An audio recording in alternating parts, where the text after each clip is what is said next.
Okay, this is beautiful Jersey.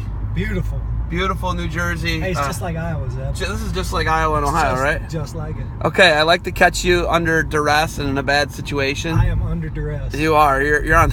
Your feet are to the fire right now. I have directions on my phone, driving in New Jersey, interview with Zeb. It doesn't get any more heat than that. There it is, man. You got heat. So this is like what you guys like to do. So let's talk recruiting, right? Because obviously that's what you're here for. You're doing some recruiting. But, you know, we talk and there's a lot of knowledge.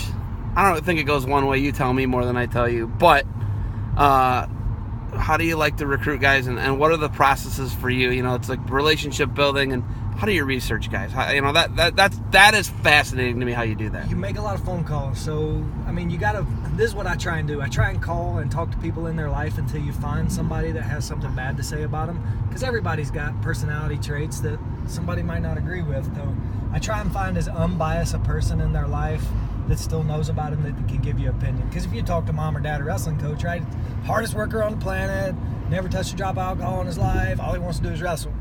And that might not necessarily be the case. One, because, I mean, kids are pretty good at hiding stuff and they might not know, but also they got a biased opinion of who their kid and their wrestler is. So try and find out unbiased opinions. A lot of phone calls. So how far do you dig? Like, tell me, you know, coach, parents, we obviously know that's going to be good, but how far back and how far do you dig? Teachers, that's the best place to go.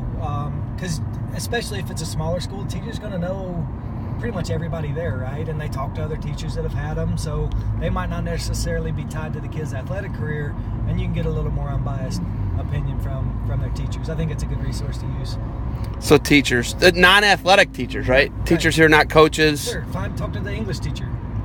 Someone who doesn't have anything to do with it. But, you know, you said other things to me that make me think more about life than wrestling. Like, what you got going on in your career is not the most important thing in the world right now. Oh, no, man.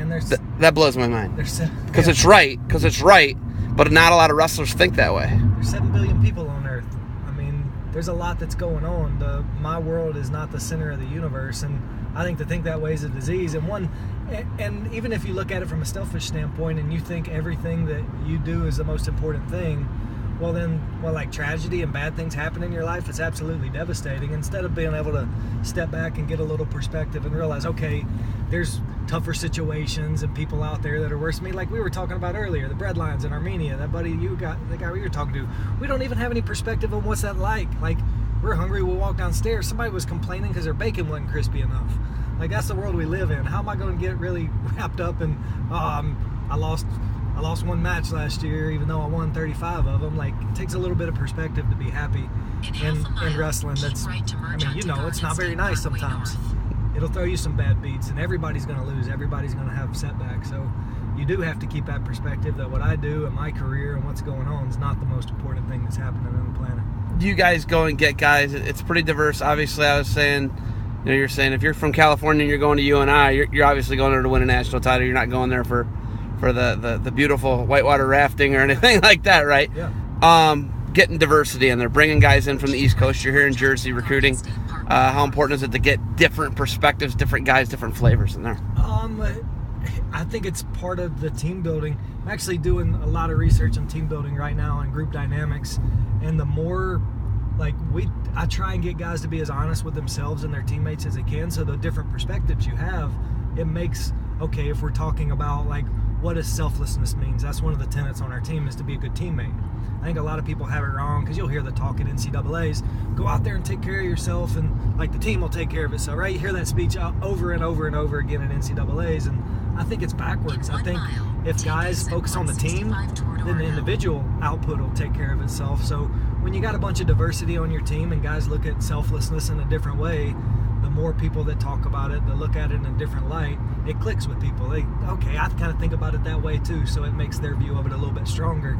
It makes our view of it a little bit more well-rounded, because as hard as we try to be, look at life through a different lens and put on different hats when we're coaching, we're biased too, right? We've got our paradigms that shape the world we live in. It's hard to get out of them. We live our life. We see the things that happen every day.